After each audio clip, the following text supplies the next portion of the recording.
So welcome back to another lesson by the Trend Analytics. I am Market Watch, and today we'll be going through the stock market fundamentals. To start from the very beginning, we will need to understand how does the stock market work. So the stock market is basically a marketplace where the buyers and sellers will come together to trade financial assets such as the stocks and ETF. And then in the stock market itself, we'll be primarily focusing on the small cap side of things, right? Companies are required to issue shares to raise funds for operations and expansion as well. So that's the part about raising capital for these companies, right? So that's the important thing that they are looking at as well. There are different market participants in the stock market. First, we have the retail traders, which are basically you and me, right? Followed up by the institutional investors, and then we will have the market makers as well. So with all these players in mind, we need to take note of how they tend to influence the movement in the stock market.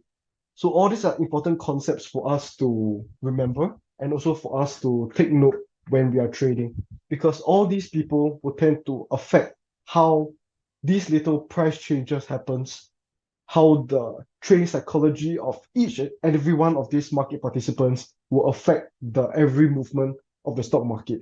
So this is something for us to take note of. For retail traders like us, we only have access to certain amount of information out there, right? Like we are only able to know maybe what the news provides. We also only can see what the chart says. So in terms of the understanding and the knowledge that we have, it's very limited compared to the next level up, which are institutional investors. So these institutional investors, they tend to have a lot more information compared to us, right? So all this information that's been collated, they will tend to affect how they price certain companies, how they determine whether these stocks are worth a certain price, and then it will move accordingly to that. So as retail traders, we do not have as much information as these people, such that when even though all the technical setup looks good, these institutional investors or market makers will tend to affect the price much more significantly than what we can do. So when that happens, when all technical analysis goes against you, that's where risk management comes in for us to stop out and then reassess the current situation of the stock. So the next thing we will look at is how the stock market works, the auction process. So the stocks are bought and sold through a bidding process with buyers and sellers offering prices. So it's actually not that straightforward in the sense of queuing in early, and then that just means that you will get in early as well. Or maybe if you queue for a higher price, you might get it. So there's actually a bit of a internal system of buying and selling within the stock exchange. So there may not be a guarantee that your shares might be filled. So that's the aspect of trading that we have to practice, right? So we queue our bids early doesn't mean that we might get filled and we'll buy at a certain price that we want. So that's something that with experience and a little bit of practice, you roughly know what it's like. So if the bids are heavy at a certain point and then you bid early, does not mean that you might get filled. But then again, it's quite important for us to know how this bidding system works so that if we follow every step-by-step process of how to bid for the stock, there's still a chance for us to get it. So the buyers and sellers will have the bid in us, and then from there we will be able to know where to bid on certain pricing so that we will be able to get the shares of the stock. The stock exchanges basically are the organizations that facilitate stock trading and enforce trading rules, right? So some of the stock exchanges are like the NYSE, which is the New York Stock Exchange, which is one of the largest stock exchanges in the world. And then we also have the NASDAQ, which is a technology-driven stock exchange, which is known for its electronic trading. So the stock exchanges has its listing requirements as well, right? This is to prevent people from randomly listing stocks to pump and dump in certain aspects like that. So these listing requirements allow companies to meet certain specific criteria to be listed on an exchange. So the New York Stock Exchange actually requires a company to have issued at least 1 million shares worth 100 million and must also earn more than 10 million over the last 3 years, right? So companies that are able to do something like that are basically more or less solid in the sense that they are not really that obviously a scam, right? So in addition to these initial requirements, companies must also meet ongoing requirements to maintain their listing status. So these requirements include publishing their quarterly and annual financial reports and paying both the exchange initial and ongoing yearly listing fees. The quarterly report is actually very important for them, right? So they have to constantly put up these reports quarterly. When the public or the investors see certain results, they're able to make proper judgment on them. They can't always like scam easily. So this gives like legitimacy to stock trading in that sense. For the regular trading hours in the US stock market, right, particularly the New York Stock Exchanges for NYSE and NASDAQ, are open between 9:30 a.m. and 4 p.m. Eastern Standard Time, right? So the pre-market starts trading around 4 a.m. to 9:30 a.m. and the after hours starts after the market closes, which is from 4 p.m. to 8 p.m. So for those of y'all who don't have access to pre-market and after hours, there are certain amount of plays that y'all won't have access to. So it's very important for you to find a broker that allows for pre-market trading and after hours trading as well. During this time is definitely a lot less volume as compared to the regular trading hours where all the brokers are open, right? In the pre-market and after hours, basically there's still enough volume such that we are able to play the news when it's just released during the pre-market hours as compared to those who can't in the regular trading hours. So sometimes you might see like when the regular trading hours open, you might see either a dump or a pump, which is the market open liquidity for those people who saw the news and are unable to act upon them until the market opens. So let's say something bad happens, right? And then the stock dumps a bit in pre-market, but the dumping might continue when the regular trading hours are open. Having the access to pre-market and after hours allow us to take action quickly to either cut our position, add our position, or take a stand, basically. Yeah. So it's very important for us to know all these hours so that we know where the strong volume coming in. So now we will talk about liquidity, right? So liquidity in the stock market refers to the ease of which a security can be bought or sold without affecting its price. It is measured by the volume of shares traded and the supply and demand of the stock. So small cap stocks, I have mentioned before in the previous lesson, have actually much lower liquidity. So having much lower liquidity means that the trading volume is also a bit lower, but it also means that when you want to sell large amount of shares, there might not be enough buyers to fill the amount of shares, which is why for small cap stocks, we tend to have lesser like market makers or institutional investors because they are not willing to pump huge amount of money into that stock because they lack the liquidity to, make certain move. So the small cap stocks are actually more driven by, in a sense, lesser market makers. We are still subjected to manipulation. So that's something that we have to take note and be very wary of. The next thing we want to talk about is the stock exchange and the ticker symbols. So ticker symbols is something that we see on the daily. Whenever, for example, PBT makes a trade, he will put the ticker symbol like PXMD, right? So PXMD is the ticker for the stock, right? So this ticker may reflect a company's name or abbreviated name. So PXMD would be, the company name will be Pax Medica Incorporated, and then after that they will put the exchange they are traded on, which is like the NASDAQ. So the name of the exchange the stock is trading on could be from NASDAQ, NYSE, or OTC, right? OTC means over the counter. You will also be able to see the current price of the stock, right? And also the change of direction, which means the direction of the price in the direction of change in price as well. So we can see like the price change, which is the quoted in dollars and percentages. So that's something that we can take note as well. So in the pre-market, there's also the pre-market percentage change. So they actually classify as two different columns actually. So in one column, they will normally put like the change in price for the market open and market close. And then we have another column for the change in price for the pre-market and the after hours. So this is the change in price during that time as well. So we will also be able to see the volume of the stock as well, the number of shares traded in a given time period. This is very important so that we know that whether this stock is currently being watched or how much shares are actually being traded in that time period. And also we can see the market cap. So the market cap will allow us to know whether that stock is basically a small cap, medium cap, or large cap. So from there, we are able to make better decisions based on the type of stocks that we are willing to play. When it comes to order types and execution, this is the aspect that I want to put more emphasis on, right? I've been getting a lot of questions in the Q&A part of the Discord, where a lot of people are asking about what kind of orders do they have to put in, what kind of ways that people are trying to buy the stocks or sell the stocks, right? So the first thing I want to cover is the limit order, okay? So the limit order allows investors to buy and sell securities at a certain price in the future. So this type of order is used to execute a trade if the price reaches the predefined level set.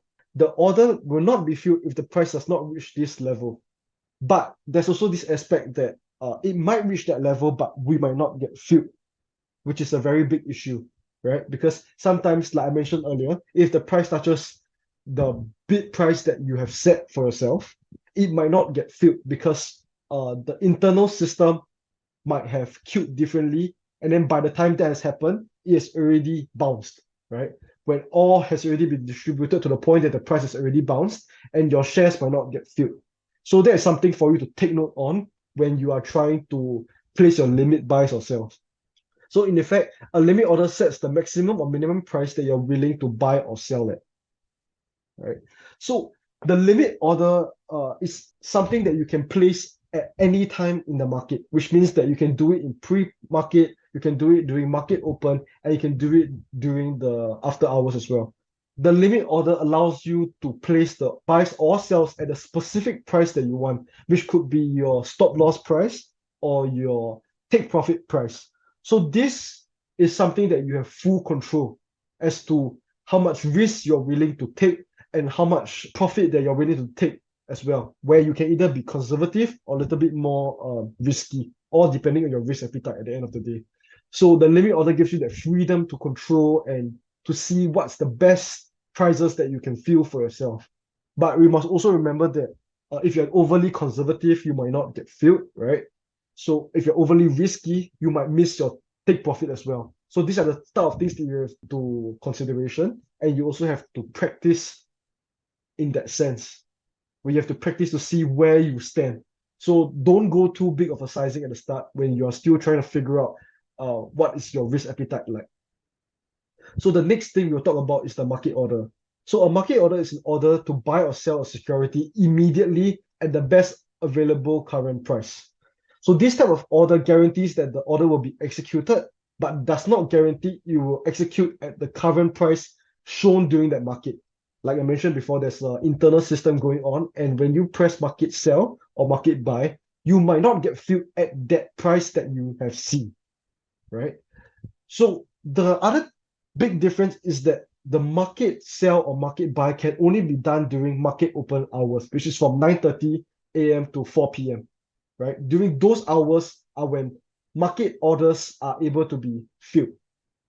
However, if you were to try to do market orders during the pre-market or after hours, they will not be able to be filled, as there is a liquidity issue as well as the brokers not allowing that sort of actions to be taken. So if you want to place an order during pre-market or after hours, you have to do it with limit order. So the next thing we'll talk about is a stop loss order. So a stop loss order is an order placed with a broker to sell a security when it drops to a certain price. So this type of order is used to limit an investor's loss on a position, right? So if we were to buy on the support and we set our stop loss order below, we will be able to cut our position before it goes even lower. So a stop loss order basically is a market order as well. So once the price is triggered at that price, it will issue a market order at that price, which means to say that a stop order will not work in pre-market or after hours, which is something that I noticed some people make this mistake in the early stages, and then they cause them to have like unnecessary losses, right? They set their stop order during the pre-market thinking that all is good, and then when it hits their stop loss, they thought that their shares has already been sold, so they felt that everything is all good until they noticed that they are now deep in the red simply because their orders didn't go through. Which is why we will go on to the next thing, which is the stop limit order. So a stop limit order is an order placed for a broker to sell a security when they reach a certain price, but they will be sold at or above a certain limit price, which means that the order that they will be released for the stop limit order will be a limit order. So this type of order is used to also limit an investor's loss on a position while also setting a minimum price for selling, which means that the price that they want to sell at is targeted at a specific price and not just a market price, right? They want to set it at a specific price that they're willing to sell at. But once again, we have to be really careful because sometimes when a stock knives, right, when it drops like 5-10% in one single like minute candle, we might not get filled at a certain point. So it's very important at that point in time to know that if you set your stop limit and it doesn't fill, you have to be quick enough to quickly let go of the shares so that you have to manually sell it yourself. Yeah. So that's the important part that we have to take note when it comes to day trading. You can't just leave your shares on autopilot whenever you are in a position. That's something that you have to still monitor time to time, even though you've already set all your orders, right? Because we have to be careful in the event that your orders are not filled or your positions are still holding when you've already set your certain orders. Until you have seen that your shares have already been sold, then you can go back to doing your own things. But it's very important for you to monitor your positions once in a while to ensure that this type of things does not happen. So the next thing we'll talk about is the trading stop order. So this is not very common, but people do tend to use it as well. So a trading stop order is an order placed with a broker to sell a security when it falls by a certain percentage or dollar amount from its highest point after purchase. So from there, they will basically scale their positions, right? To lock in profits while also limiting losses so that they can keep going, right? So that's what we call a trailing stop.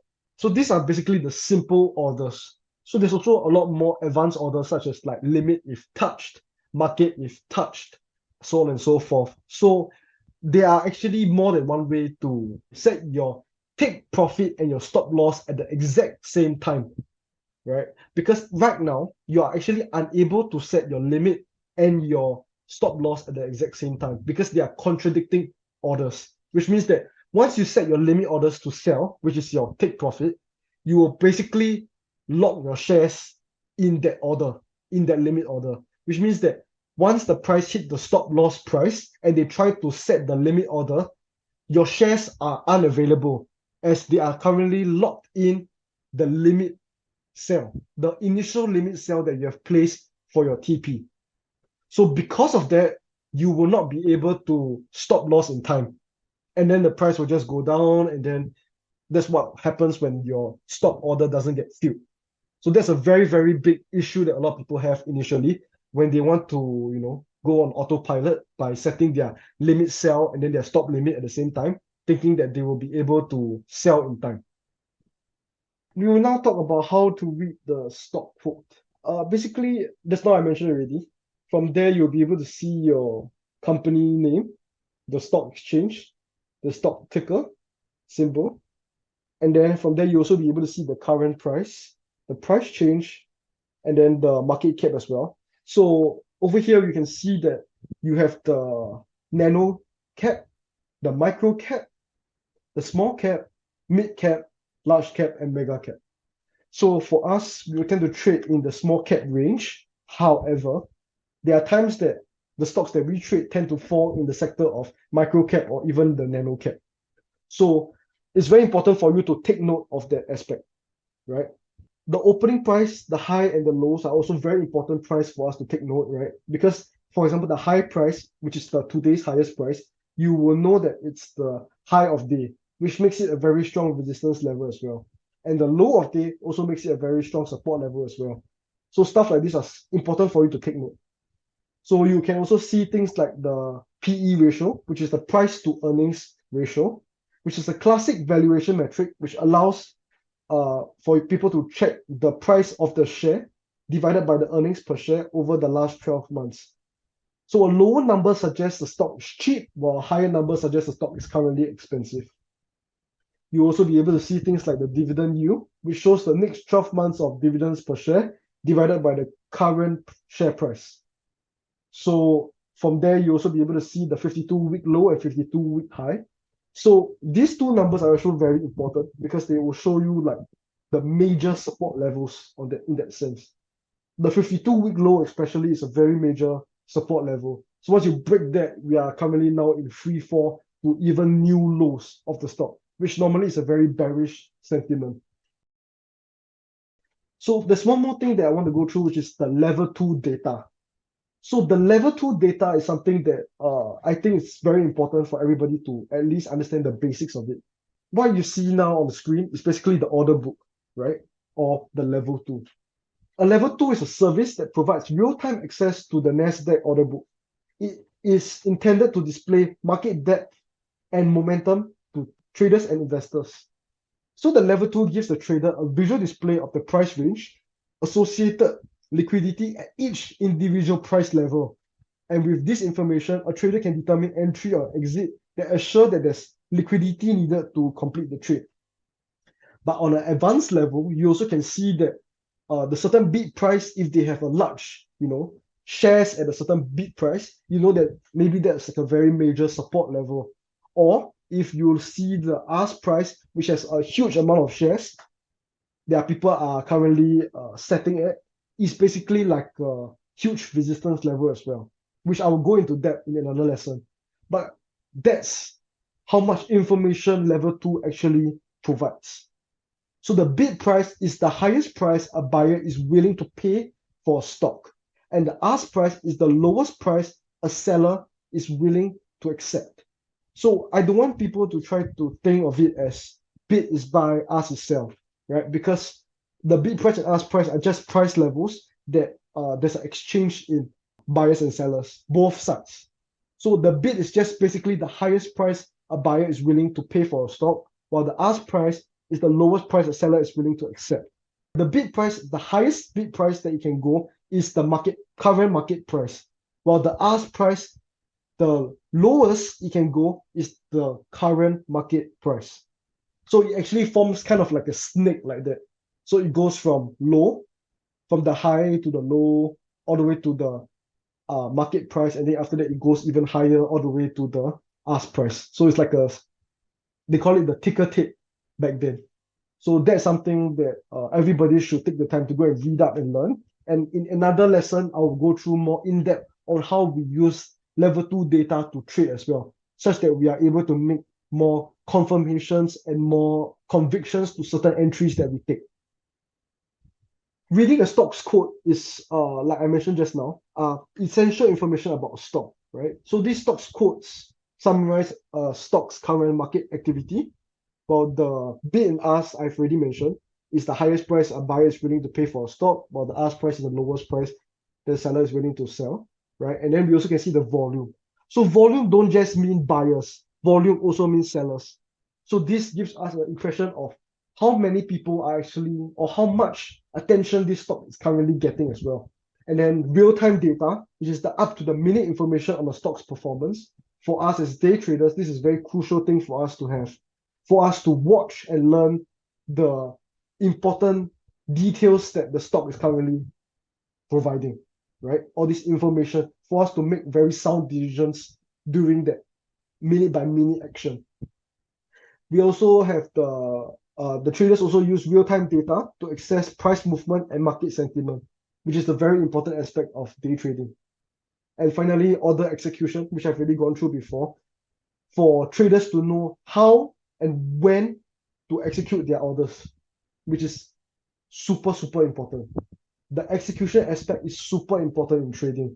And I expect everybody here to, take the time to really learn how they can execute to the best of their abilities even when you are taking alerts by anybody in the Discord.